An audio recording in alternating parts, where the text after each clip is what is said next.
Hello common man. இந்த government பாண்டுன்றது நீங்க ஒரு ஃபிக்ஸ்டு ஜாப்ல வந்து உட்காந்துருக்கிற மாதிரி. நீங்க ஜாப்ல சேஃபா இருக்கலாம். உங்களுக்கு நீங்க நினைச்ச சம்பளம், அதாவது உங்களுக்கு என்ன ஃபிக்ஸ்டு இன்கம் வந்து அவங்க ஒத்துக்கிறாங்களோ அந்த ரேட் ஆஃப் இன்ட்ரெஸ்ட்ல மாசம் ஆனா உங்க அக்கவுண்ட்ல வந்து பணம் வந்து விழுந்துரும்.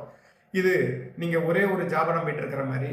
வேற மியூச்சுவல் ஃபண்ட்ல இன்வெஸ்ட் பண்ணுன்றது நீங்க மல்டிபிள் பிசினஸ் அட் அ டயத்துல வந்து செய்யற மாதிரி.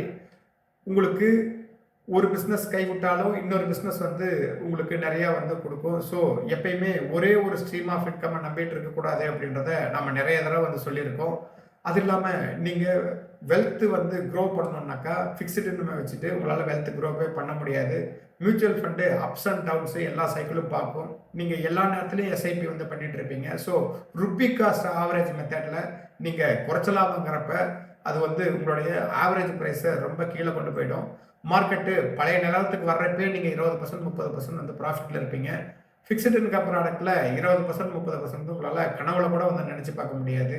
வேற எஸ்ஐபி பண்ணிங்கனாக்கா 10 வருஷம் நீங்கள் அதில் இருந்தீங்கன்னா 12லேருந்து 18% வரைக்கும் கன்ஃபார்ம்டாக வந்து வரும். இதில் வந்து எல்லளவும் சந்தேகம் இல்லை.